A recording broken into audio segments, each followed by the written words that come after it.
Boa noite, seus nerds. Tudo bem com vocês? Estamos aqui mais uma vez nesse bate-papo no quadro Com Açúcar, por favor. Com Açúcar, por favor, legal. É um quadro Nerd Café de entrevistas que a gente bate um papo com o convidado. A gente começou com o Orlandelli, batendo um papo e tal. Legal. Né? E aí a gente tá fazendo isso ao vivo no Facebook da Bienal Geek. Aqui recebendo PH Santos. Né? Que aceitou o nosso convite. Cara, primeiramente, muito obrigado. Que é isso, cara, que é isso. Eu que agradeço o convite, pô. Não, primeiramente, muito obrigado, assim, de ter aceitado o convite para participar do Távola. Tá, da primeira edição da Bienal, o primeiro evento e tal, tá ligado? Assim, existe uma pessoa que tá aqui atrás da câmera. Exatamente. Que é Deco. O que ele chamar, eu faço. O cara que veio me entrevistar de Sailor Moon há 2 anos, uns 2 anos, né, Deco? Há uns 2 anos, né? Já 2 anos aí. Veio me entrevistar Sailor Moon e depois continuou conversando comigo. Tem moral. Tem. Você não tá vendo, mas atrás dessas câmeras tem Deco Neves do Qualquer Coisa LTDA. Vai ver agora. Do Qualquer Coisa LTDA. Que é o cara mais nice guy. Eu tava conversando isso com o PH agorinha. Lindo! É o cara mais nice guy. É o cara mais gente boa que eu já conheci no meio aqui, né? Pernambucano. Ajudou muito a gente no começo. Sério mesmo, Deco é um cara super gente fina. Mas muito obrigado mesmo, não, PH. Pô, sobre o convite, na verdade, eu que agradeço, cara. Ser reconhecido e chamar e tudo. E assim, é evento no Nordeste, né, cara? Pois mais bacana velho. ainda, assim. Às vezes eu sinto um pouco de falta, tanto de evento e também de ser reconhecido pelo próprio nordestino, sabe? Pode ser. Porque assim, por incrível que pareça, São Paulo chama mais, pois é. Rio de Janeiro chama mais. E pô, eu tô aqui no quintal. Pois é, e cara, né? quando tava essa conversa de tipo, quem é que a gente vai chamar e tal, vai ter a Bienal Geek, e aí surgiram 1000 nomes. Aí, exatamente isso que eu comentei, cara. Eu fiz, poxa, vai ter uma Bienal Geek e não ter nenhuma da galera, tá ligado? Tipo, daqui do Nordeste. Ou Cinema com Rapadura, ou tu como próprio PH, né? Vindo aqui. E tipo, não ter essa galera que é forte na internet, que começou... Não, tipo, tem que ter. né, velho? Que é uma valorização do que rola aqui, saca? Até porque a gente tá tão... Só pra concluir meu raciocínio, a gente que tá fora desse circuito, tá ligado? Do Sul e tal, tipo, aqui não tem, pelo menos aqui em Recife, não sei no Ceará, mas aqui no Recife não tem, por exemplo, representação da Disney, etc, tá ligado? Não, no Ceará também não tem. Pois é, não sei como é que funciona isso. Não tem cabine da Disney no Exatamente, Ceará, né? tá ligado? Então, assim, a gente tá fora desse circuito que muita coisa acontece em São Paulo. E ter um trabalho forte como o de vocês é pra bater palma, tá ligado? Não, assim, a gente se esforça tanto quanto lá, né? E às vezes o reconhecimento demora um pouco. Eu não quero ficar com coitadismo, acho que não é esse o ponto, não é coitadismo, não é esse. Mas assim, o reconhecimento às vezes realmente demora um pouquinho mais. Entretanto, ele chega, né? Mas às vezes eu não aceito quando o reconhecimento não parte de nós mesmos.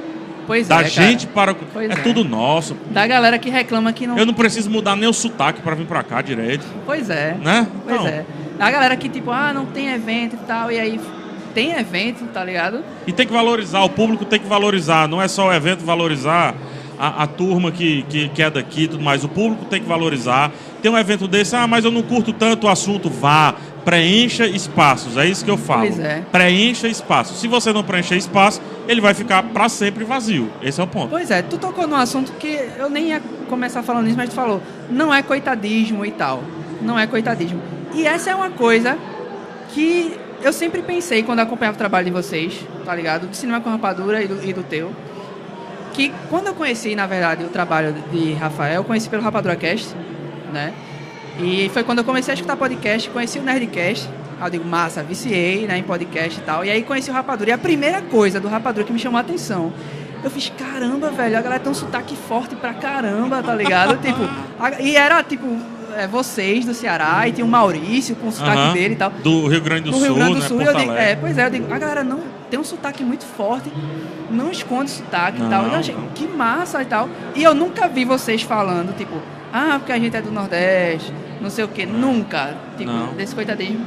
Que às vezes rola isso, mas eu nunca vi vocês falando isso. Eu acho isso muito interessante. Assim, chega a falar, principalmente quando tem polêmicazinhas, esse negócio todo, né? Que a gente não tá imune, né? A gente realmente é difícil, porque existe ainda uma parcela preconceituosa muito grande, mas é bom porque a própria A própria turma já está chegando junto, já tá batendo e a gente não precisa bater. Essa é a verdade. Assim. A gente está numa época muito boa. Tem gente que fala assim, de politicamente correto, assim, achando ruim e tal. Beleza, eu acho que todo exagero é de fato ruim. Então o exagero do próprio politicamente correto também é ruim. Mas, sabe para quem que é bom o politicamente correto? Para quem sofre.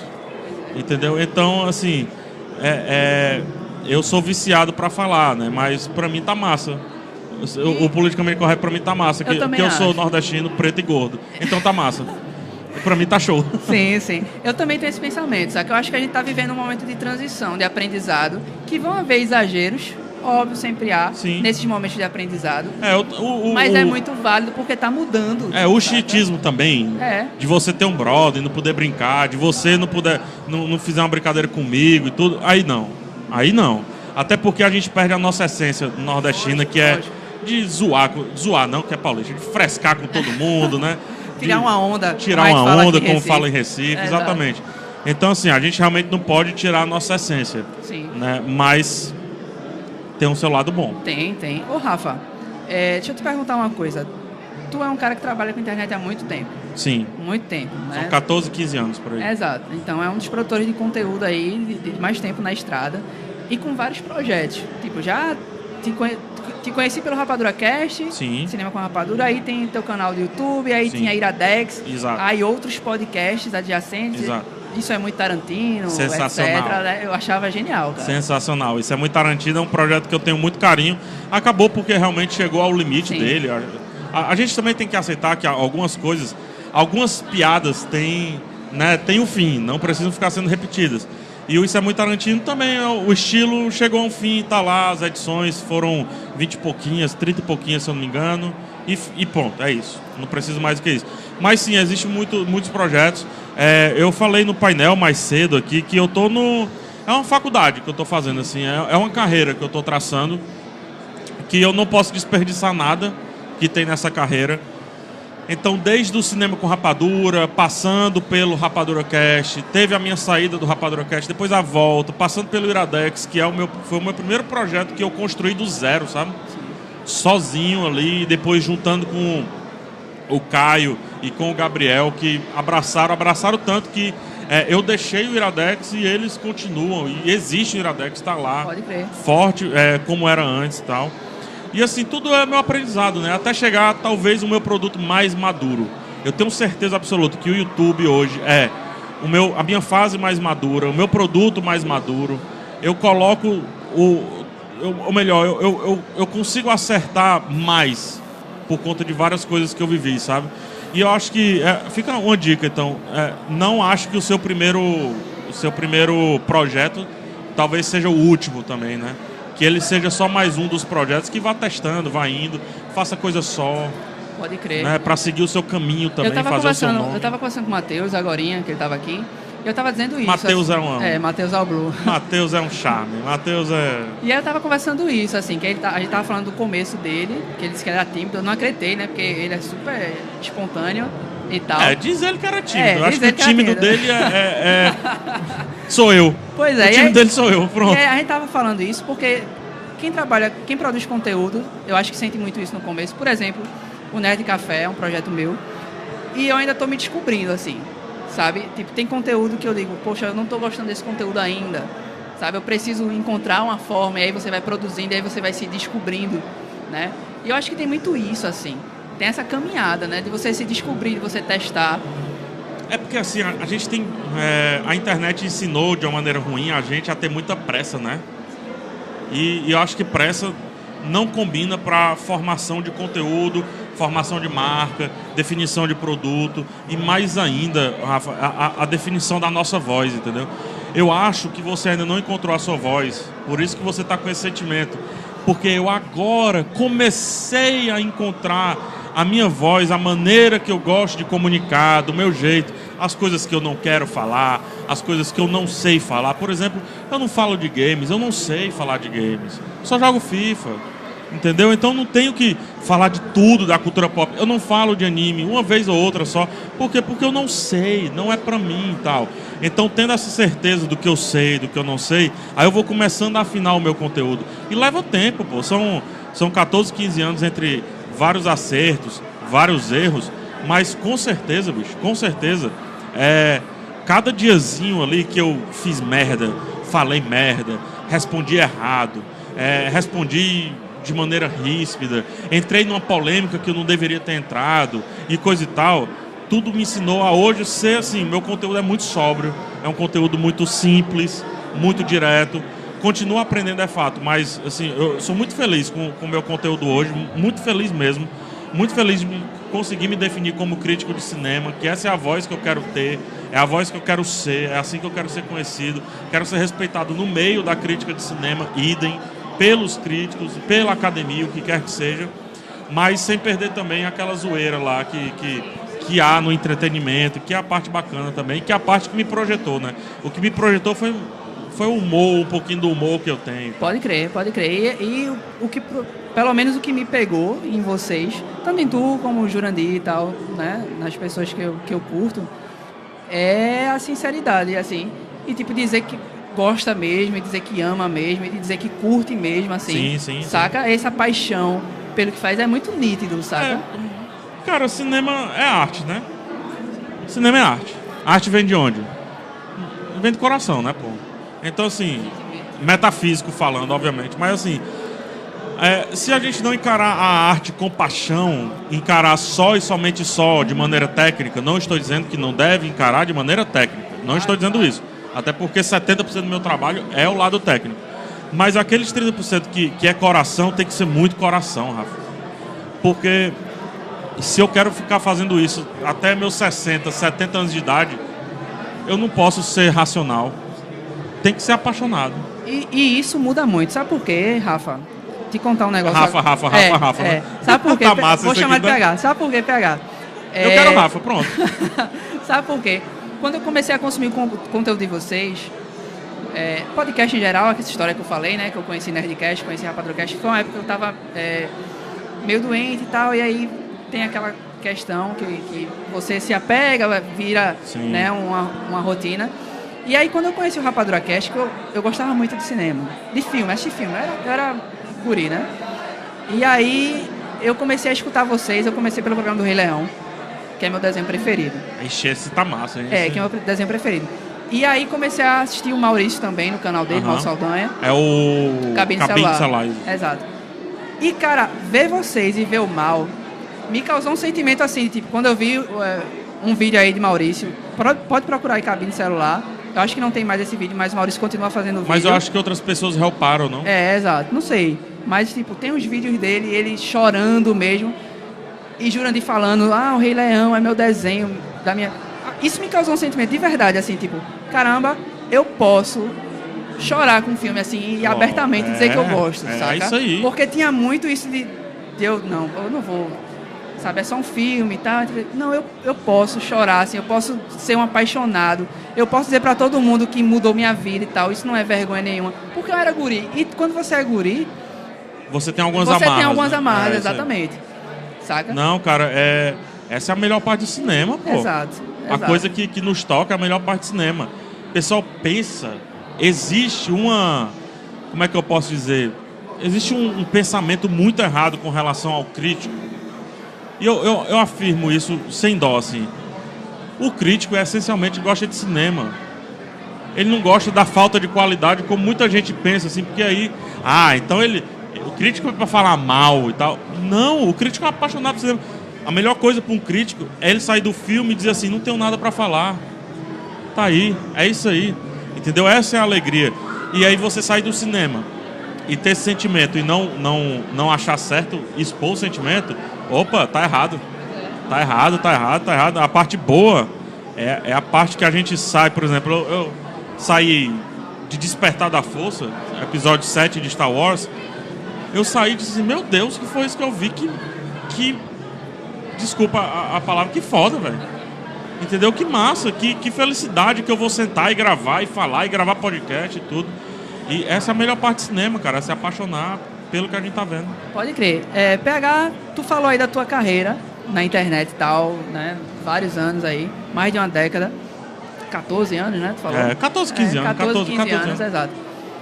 Tu já tá consolidado, mas Não, tu vive... não. Assim, consolidado pelo menos pra quem Digamos que eu conhece. esteja no caminho... Exato, no caminho... pronto.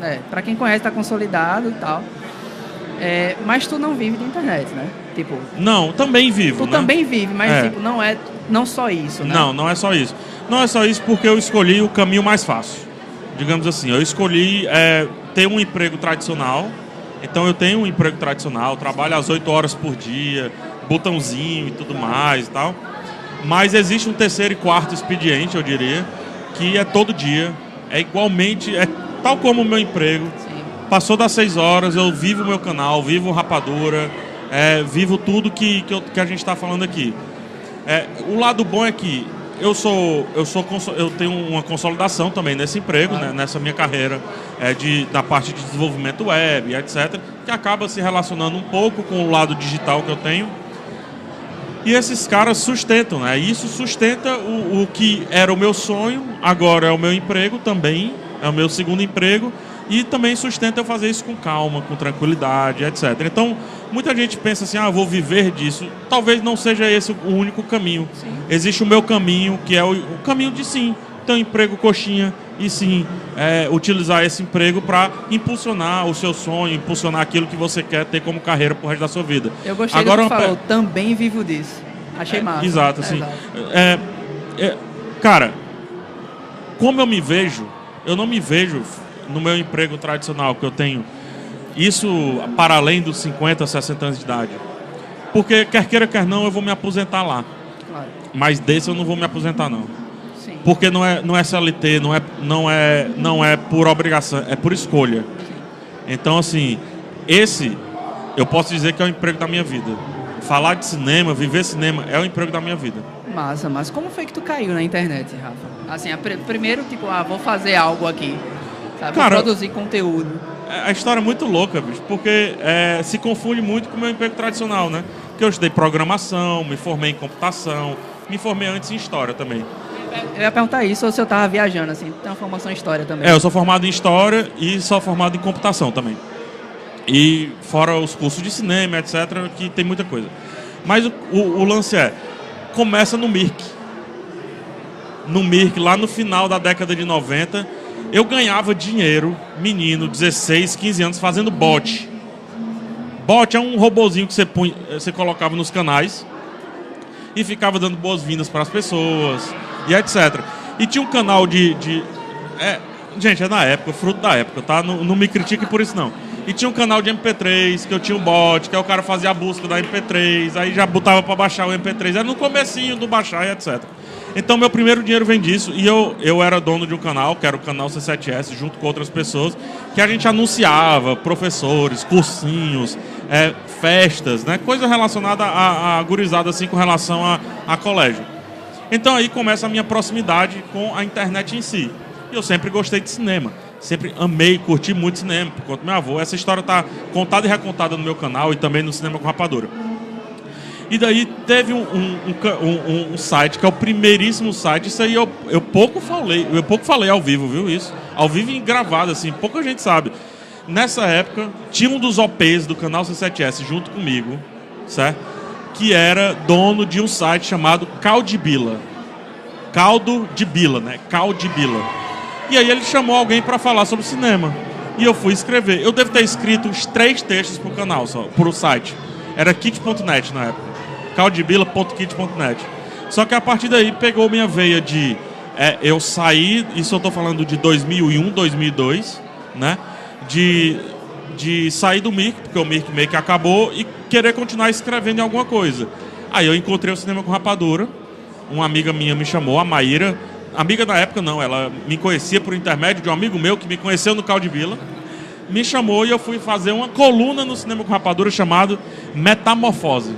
Essa coluna pegava o primeiro filme do ator e ia até o filme mais recente do ator, passando pela carreira dele inteira. E como ele vai mudando, né? O ator, a atriz vai mudando. Eu escrevi umas 5, 6 colunas e daí escrevi a minha primeira crítica em Era do Gelo 1 em 2005. Foi a primeira crítica que eu escrevi. E aí foi assim que tu caiu. Pronto, aí o resto O resto é uma é história mais conhecida. Ô, Rafa, tu produz conteúdo, mas o que é que tu consome hoje? Assim. Então, eu consumo literalmente o que eu produzo. Eu tenho meio que uma regrinha assim. Eu gosto de consumir coisas que eu sei que eu vou produzir em cima. Ou eu gosto muito de rever, né? Eu gosto de fazer maratonas pessoais, assim. Por exemplo, estou numa maratona agora de filme de samurai. Então estou vendo tudo de Kobayashi, tudo de Kurosawa. E estou vendo na ordem direitinho. Meu Samsung, meu tablet é lotado desses filmes que são tão antigos que pode baixar, tá? Eu estou falando de filme de 1950, 63, pode baixar. É tão louco que não tem nem legenda em português, a legenda é em inglês, assim. Então eu fico vendo isso. Eu já passei a pegar todo o histórico de comédia romântica, desde o bonequinho de luxo, passando por tudo. Então, meu passatempo, quando eu quero desanuviar do que eu tenho que produzir, aí eu vou assistir outras coisas que eu não tenho que produzir, mas que talvez, quem sabe, me ajude a produzir cada vez melhor o que... Tu consome YouTube também? Eu consumo muito YouTube, cara. O que é que tu curte, assim? Casey Neistat, adoro o Casey Neistat. Eu acho um exemplo de produção. Ele tem Casey Neistat, para quem não sabe, ele faz daily vlogs. E ele está agora com um projeto novo, que é a 368. O Casey, ele é um exemplo bizarro, assim, do que eu gosto de ser, sabe? Assim, de estar sempre produzindo, de estar pilhado, de estar querendo... Todo tempo, cara, eu quero estar fazendo alguma coisa pro meu canal, ou pro Rapadura, ou pra minha vida, que seja. Assim, eu não posso parar. Eu sou rio direto correndo, assim, eu não sou marasmo, assim. Então o Casey é isso, né? Eu fico muito feliz, assim, de conseguir acompanhar quase toda a carreira do Casey aí, já de um bom tempo. E tem outros canais também, como por exemplo o Shonduras, que é também canal de daily vlog, um cara super simpático. Ele é também lá dos Estados Unidos. Muita coisa, cara. Eu adoro esporte. Eu amo esporte. Então, sabe aqueles vídeos de desafio? Desafio no travessão, desafio da falta. Eu tô lá vendo. Um dos meus canais favoritos é aquele Dude Perfect. É um canal dos caras que fazem desafios bizarros de esporte, de tudo. Não conheço, vou até procurar. É muito bom. Putz, os caras são os caras mais animados do mundo. Então, eu também adoro esporte. Eu vejo mais esse lado. Infelizmente, infelizmente, de certa forma o meu trabalho não deixa eu ver outros canais relacionados ao meu. Então você não vai me ver vendo outras críticas de outros canais, porque por mais que eu veja depois de ter feito a crítica, eu posso me espelhar na maneira da pessoa falar, nas expressões da pessoa. Então é uma indicação que eu deixo, assim, se a sua intenção é ser crítico, quando você começar a fazer crítica, não me assista mais, não me veja. Me veja até você começar e depois faça o seu. Siga o seu, porque senão a imitação, por mais que não seja imitação nem cópia, ela vai vir sem querer. Então eu não posso ver críticos que eu lia e hoje, por exemplo, tem canal no YouTube como a Isabela Boscov. Eu não posso, infelizmente, ver a opinião da Isabela. Às vezes eu leio só a headlinezinha e não continuo. Pra galera que, tipo, tem curiosidade, assim, eu quero ser crítico de cinema. Tipo, o que precisaria para ser um crítico de cinema? A gente não faz crítica de cinema, tá, na Rede Café. A gente comenta os filmes, assim, tal, mas eu nunca coloco como crítica, sabe? Mas, assim, vocês também talvez façam o trabalho da resenha, né? A resenha, exatamente. Não é uma crítica, é uma resenha. Exatamente. Eu falo sem vergonha nenhuma. O resenhista é muito mais importante do que o crítico de cinema para o fã. Para o fã.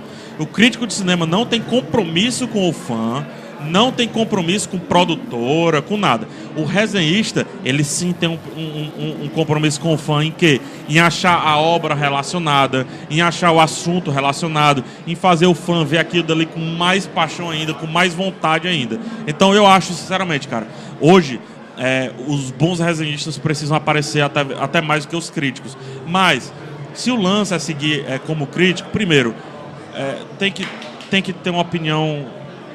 se for para ser agressivo, tem que ser. Se for para ser apaixonado, tem que ser apaixonado. Tem que ter opinião. Tem que entender primeiro o que é crítica de cinema. É muito importante entender a etimologia do nome crítica, que é associado de uma maneira pejorativa a muitas coisas, né? Mas é entender qual é a função do crítico. A função da crítica é muito simples, que é gerar valor em cima de uma obra. Ponto. Então é pegar isso e colocar na cabeça, entranhar. Por que eu estou fazendo uma crítica? Por que eu estou falando sobre isso? Em que sentido eu estou falando, entendeu? Então, ser crítico é ter uma massa crítica muito grande, que é assistir muito, assistir coisas e consumir coisas que você não pensa que será útil. Você tem que ler um livro de arte falando de Leonardo da Vinci, falando de Michelangelo. Tem que ler. Você tem que saber o que é barroco. Você tem que saber. Ah, não, tem que saber. Porque os autores que você analisa, eles estão indo aí. Eles estão indo na arte. A arte propriamente dita é sacanagem, mas a arte mais de raiz, colocamos assim, né? Então tem que conhecer de fotografia. E eu não estou falando de fotografia para cinema, estou falando de foto mesmo.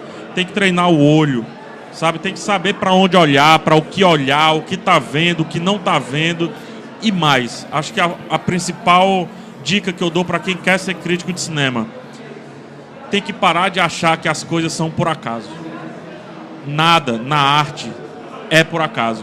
E se o diretor, autor, escritor fez por acaso, a partir da análise do crítico, ela tem que deixar de ser por acaso.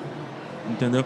Então, são essas as dicas. E assim, felizmente ou infelizmente, porque tem gente que diz: ah, eu não gosto de arte, ah, eu não gosto disso.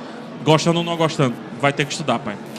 Vai ter que estudar, porque música vai ter que estudar. Sim, vai sim. ter que estudar.